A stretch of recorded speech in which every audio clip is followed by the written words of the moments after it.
All right, hello everyone, and happy Columbus Day. I had today off, so I thought I would get this one in today. So this is Illinois week.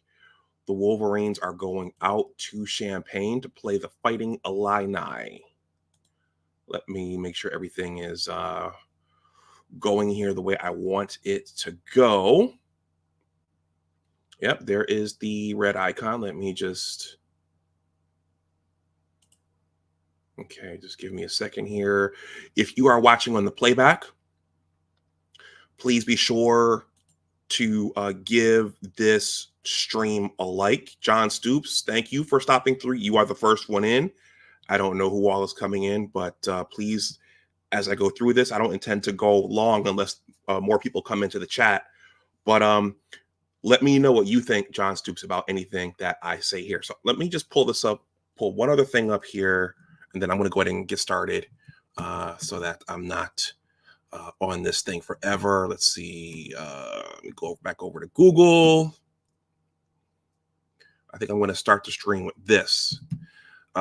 This was an exciting week of college football. I know some Buckeyes who are still feeling the sting of what happened out there in Eugene, Oregon, and it's tough for them because I think Ohio State invested a lot of money in that roster, and I think they were expecting to go 16-0 to outdo our 15-0 from last season. So that Oregon loss really hurt them. That clock management at the end hurt them. And Jim Knowles. Yeah, it seems like with every big loss, the boa constrictor. Shout out to Joe Clapp. With every loss, the boa constrictor is tightening and tightening and tightening on Ryan Day and Jim Knowles. So John Stoops says, "Go blue." That's probably the most important saying here. And also he says, "I might be foolish, but I believe Michigan can run the table. What little bit I've seen of Tuttle, it just felt different." John Stoops, that's a good point. John Stoops, let me know if you could hear me okay. I normally check the settings on my mic before I get started. But yeah, you're right. When Jack first came in, the offense, it seemed like it got its mojo back. And then it stalled out in the second half out in Seattle. And then, of course, the two turnovers killed us. So hopefully in the last 2 weeks or the last week and a half,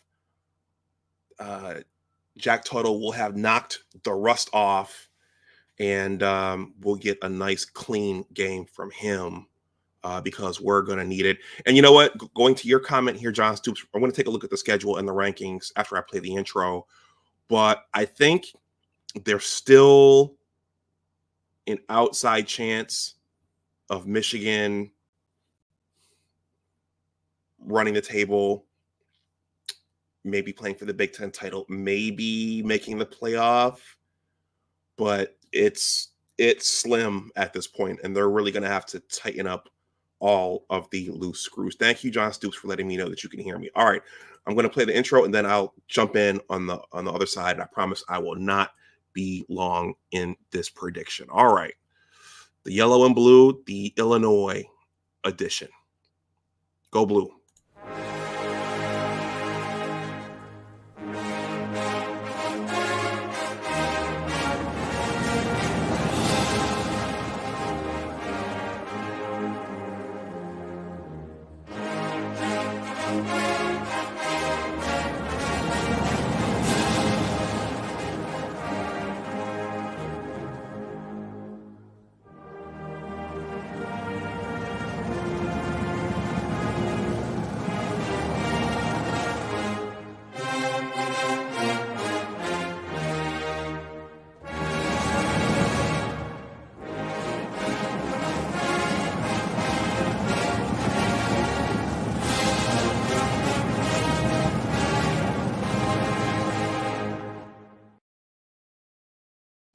Hey everyone, welcome back to Big Discussions 76 Sports. My name is Dr. Anwar Yusef Dunbar. I am a proud Michigan alum and a Michigan football fan and a Michigan football and a Michigan sports fan in general. So, yeah, please consider liking the stream. If you are not subscribed, please consider subscribing. And with that, yeah, it's Illinois week. The Wolverines are going out to Champaign, Illinois. It is a 3:30 Eastern kickoff time. And this might be at this juncture, this might be the most important game for the Wolverines. I think the coaching staff is going to have to come up with something creative, especially on the offensive side. The OG of the defense, Wink Martindale, he's going to have to not get too blitz happy and try to generate pressure with those front four with our front four. And hopefully not play that zero coverage, because I did take a look at the Illinois Purdue game, and their quarterback can sling it. He can sling it. He's mobile. He can throw it. They run a lot of play action. So if Wink gets a little too blitz happy, this could turn into a track meet. Now, a track meet suggests that we have the offense to go touchdown for touchdown with Illinois, the way Purdue was able to. Illinois beat Purdue 50-49. So there was a lot of yardage generated in that game on both sides. But we haven't seen that from our team yet, that we can go and score in the 30s and the 40s. So a lot is going to depend upon how Kirk Campbell calls the plays, how Jack Tuttle plays, and also what calls Wink Martindale makes. John, I'm going to read some of your comments here. Thank you. Please keep sounding off. Let's see. You said I might be foolish, but I believe Michigan can run the table. What little bit I've seen of Tuttle, it just felt different. So there are a couple things that would have to come together for that to happen. So Tuttle would have to protect the ball, okay, and continue to make those gutsy throws like the ones he made when he first came into Colston Loveland, and to the other receiver, to Amarian Walker. Okay, we want to see a lot more of Amarian Walker, especially down the field. So we need to see him protect the ball, but also make the throws we need him to make to move the chains and to stretch the defense. I think most of the carries should go to Khalil Mullings, and they should creatively use Donovan Edwards. Okay, and hopefully when Donovan gets the ball, he doesn't slip. Now, and I think that's a good point right there as well, because I think that one slip that Donovan had, Jack Tuttle turned the ball over on the next play, but there was a gaping hole there. This offensive line, it's not a good pass protection offensive line at this point, at least with Alex Orji and Davis Warren. But if he stayed on his feet, he had a nice gaping hole. Donovan likes nice gaping holes, and that would have arguably been another touchdown. And I think that touchdown would have put us ahead of Washington, and Jack Tuttle doesn't even turn the ball over. So it's a game of inches. One or two plays can turn the entire thing for each team. So, okay, let me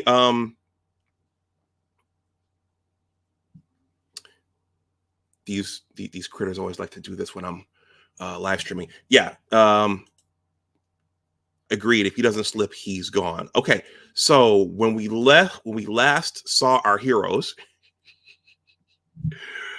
I'm going to pull the schedule up really, really quickly. When we last saw our heroes, they were out in the beautiful Pacific Northwest, and they lost to the Washington Huskies 27-17. Okay, that was a winnable game, especially once Jack Tuttle got in there. And I'm not going to belabor this, but many have speculated that Jack was stop presenting. Many have speculated that Jack was the guy. Okay, during the spring game, in the aftermath of the spring game, Jack was the guy, and maybe the offense, that offense that we saw, was designed for Jack Tuttle. Okay, and that maybe that's why Kirk Campbell did not want to come off of that scheme and those concepts, because he knew, maybe they knew Jack Tuttle was coming back, and maybe both Davis Warren and Alex Orji were just keeping the seat warm.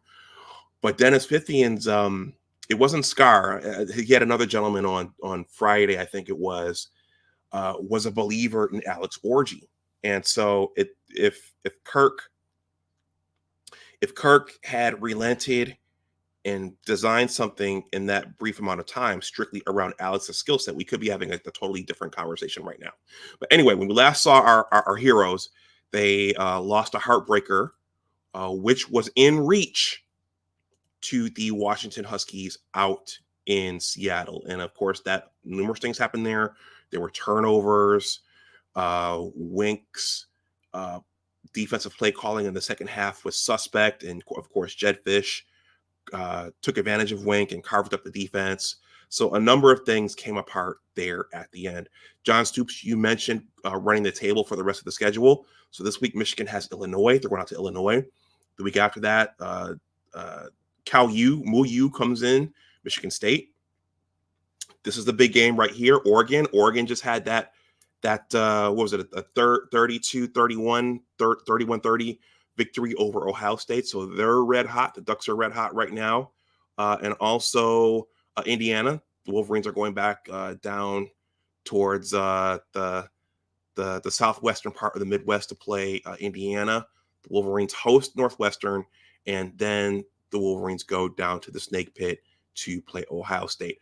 So, there's the potential there. And also, you know what, John Stoops, before I go to the game analysis for this game, I was thinking in terms of Ohio State and your comment about running the table. I was watching Iowa play Ohio State 2 weeks ago, and Cade is still there. Cade is still hanging on. In between the red areas, that's what Oregon was calling it last night, Dan Lanning in his press conference. Cade was able to move the ball pretty well on that Ohio State defense. So when I was watching that game, I was thinking, okay, we have a running game. If our quarterbacks can just not turn the ball over and make throws, we can move the ball on this Ohio State defense. Okay, so going back to your comment about running the table, that's not completely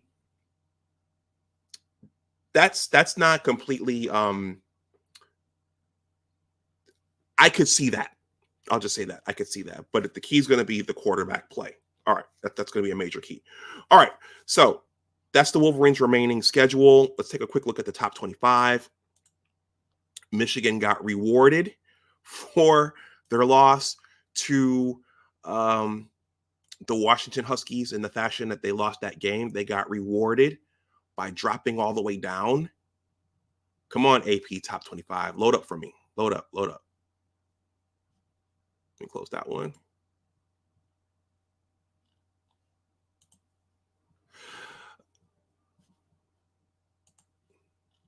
Okay, so the Wolverines got rewarded.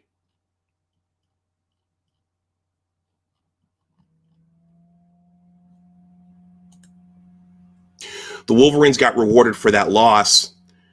They got rewarded by dropping down to number 24. So if Michigan, and this goes back to having an outside chance of making the playoff, which is, I'm sure we just want to win consecutive games at this point.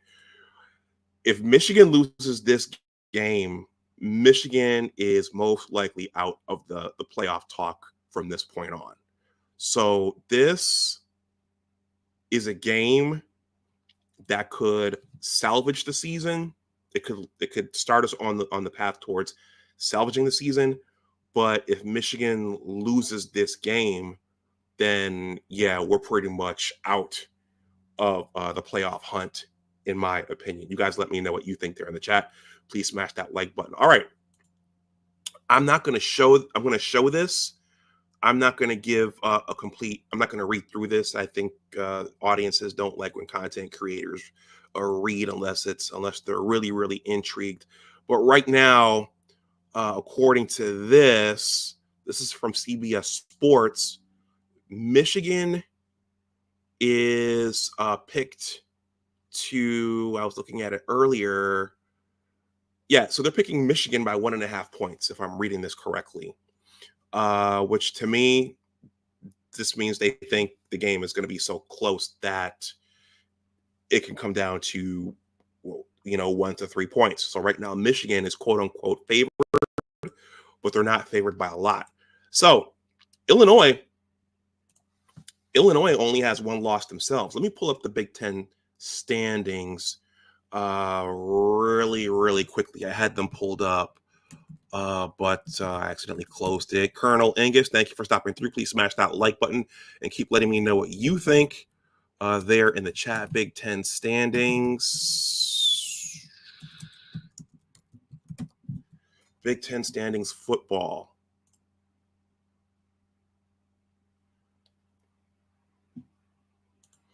And go there. Let's go to the Big Ten website.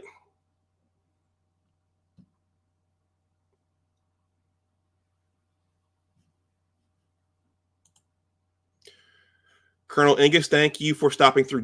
John Stoop says 100% if Tuttle can just be average, we can win out. Colonel Angus says this is a young team. Young teams usually improve as the season goes on. Of course, we're going to be relying on the offensive line to coalesce as well. I think it's a pretty good run blocking offensive line, but the pass blocking, that's the X factor there. That's the unknown. But with Jack Tuttle's experience, his mobility, and his arm, perhaps he can negate the deficiencies that they have there in the offensive line. And of course, getting Miles Hinton back, that would help us out a great deal as well. So these are the current Big Ten standings. All right, so I think, the divisions are gone. So I think under the current format, the top 2 teams will go to Indianapolis. I liked having divisions myself, but I guess the entire college football landscape is moving towards this type of paradigm. So right there, you have 3 undefeated teams in conference, Indiana, Oregon, and Penn State. All right. Penn State just got a big win against USC out in Southern California. And then there's a log jam right there in the middle. So Illinois has 1 loss. Illinois is 2-1. Nebraska is 2-1. Ohio State is 2-1. Iowa is 2-1. We're 2-1. Wisconsin is 2-1. Minnesota's 2-2. Washington is 2-2. Rutgers is 1-2. Michigan State is 1-2. Northwestern is 1-2. USC is 1-3. And Maryland and Purdue are winless. Now, let's talk about Purdue, because Purdue was Illinois' last opponent. Okay, so I did take a look at some of the footage, and let me pull up the some of the statistics here so we can go over this. So to make a long story short, what I was hearing leading up to this Illinois game was that it's going to be a hard game for us. They're going to try to play the game in a phone booth. It's gonna be, a black and blue type of game. Illinois is going to throw a lot of exotic defenses at us, and it's going to be a tough game to win down there. These games are all about matchups. Okay, Illinois, they lost 21-7 to Penn State. I think that game might have been out of Happy Valley. So it's all about the matchup. But from the footage I saw against Purdue, Michigan should be able to move the ball on this Illinois defense. So I'm going to pull up the box score from the Illinois game, and we'll take a quick look at that. But from what I saw, and again, it's all about matchups, Michigan should be able to move the ball on this Illinois defense. All right, so this is the box score. All right, so Illinois defeated Purdue 50-49. So that was a shootout and a track meet. Let's see. So this is the quarterback we'll be facing this week. So Luke Altmaier, he went 20 for 34 for 379 yards and 3 touchdowns. So the kid has an arm, he can sling it, and he has legs. He can run. He's mobile. So this may be a difficult game for Wink's defense in that this Altmaier kid has the mobility to leave the pocket when the pass rush comes in. Okay, so yeah, if Wink brings the house and this kid gets away a couple of times, things can get pretty bloody for us. Um, they run a lot of play action. Okay, let's see how their running back did. The running game did. So Josh McCray carried the ball 16 times for 78 yards and 2 touchdowns. Okay, but they also got yardage on the ground from Luke Altmaier. So their offense was clicking on all cylinders in that game. Pat Bryant caught 4 balls for 104 yards and 1 touchdown. So Wink's going to have to be very careful about how he calls this game. If he calls the zero blitz, Michigan, we can get torched with that. But also, this is a quarterback who can leave the pocket and do damage with his legs. So he's a bit of a dual threat. That's what I'm trying to say. And he showed it against Purdue. Now Purdue, I'm going to take a quick look at their offense. So this Ryan Brown kid, he got out. He was able to run around on that Illinois defense. So Jack Tuttle has mobility.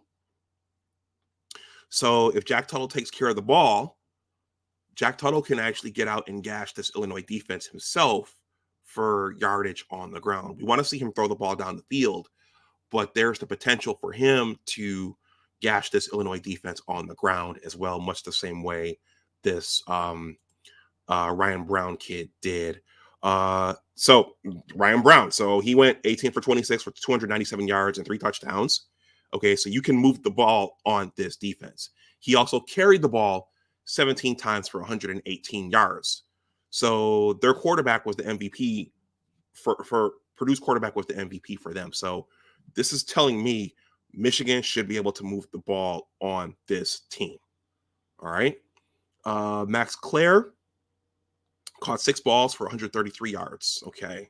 So Michigan should be able to move the ball on this defense. I'm going to read some of your comments here. Let's see. Colonel Ingus says, this is a young team. Young teams usually improve as the season goes on. I already read this one. He says, if you can run the ball and stop the run, you can win college football. Agreed. Colonel Ingus says, Illinois barely beat Purdue. They haven't played anyone. Except for Penn State. They lost to Penn State. And then Colonel Ingus says, the Illini haven't beat anyone good. Okay. Yeah, there was a lot of talk from the Michigan insiders and maybe Steve Dace and that crew. Someone suggested that this was going to be a hard game for Michigan. But from what I saw, and looking at these stats right here, the Wolverines, if they don't do dumb stuff, if there are few self-inflicted wounds, Michigan should be able to win this game. Let me see if I can find anything else here, stats-wise. You guys keep letting me know what you think there in the chat. I want to look at, let's look at the team stats for that game. Okay. Let's see. Let's look at the team stats. Please smash that like button if you haven't. I'm going to wrap this up shortly. Let's see.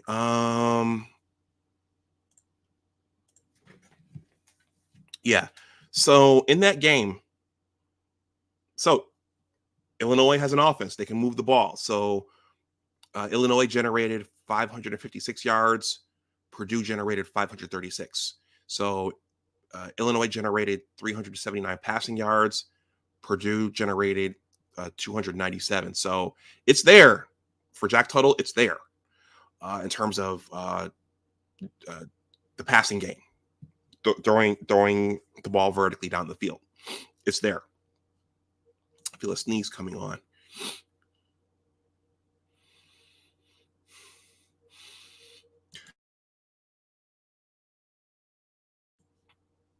All right. Illinois generated 177 yards on the ground. Purdue generated 239 yards on the ground against that Illinois defense. And then Purdue had an average of 9.2 yards per play. So it's there. It's there for the taking. First downs. Let's see.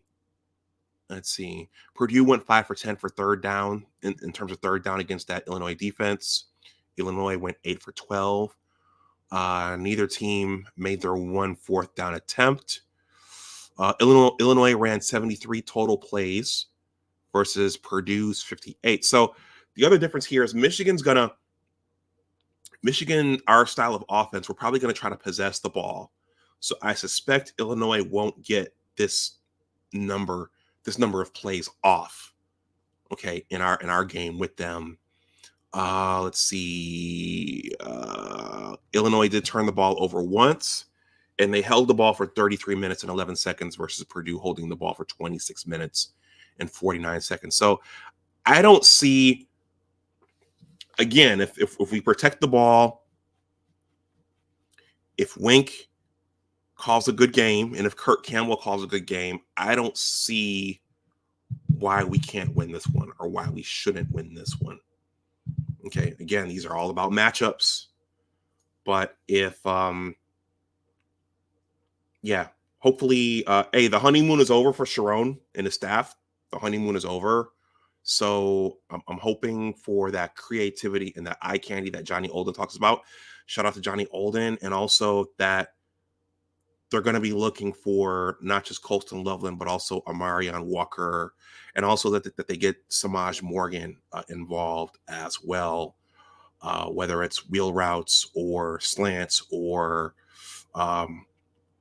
jet sweeps or whatever they can do to give that defense another look and to get all the guys involved. If they do that, I think Michigan wins this game.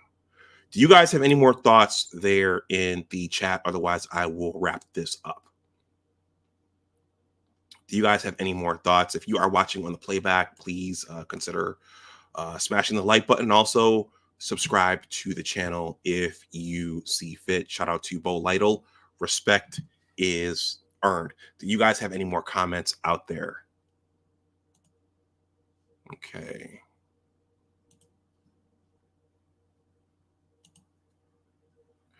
All right. If not, I'm going to wrap up. So, yeah, everyone. So, 3:30 kickoff. It's a 3:30 kickoff. That game will probably, assuming it doesn't go into overtime, that game will wrap up around 7 o'clock, 7:30. And I will look to do a post-game show afterwards. So, John Stoops and Colonel Ingus, thank you for stopping through. If you are watching on the playback, once again, please like, share, and subscribe. And with that, go blue. As always, remember that your attitude determines your altitude. Always try to do your best. Take care, and I will talk to you the next time. Go blue. Sharon, Wink, Kurt Campbell, coaching staff, bring us back a win. Salvage the season. All right, everybody. I will talk to you the next time. Go blue. Bye-bye.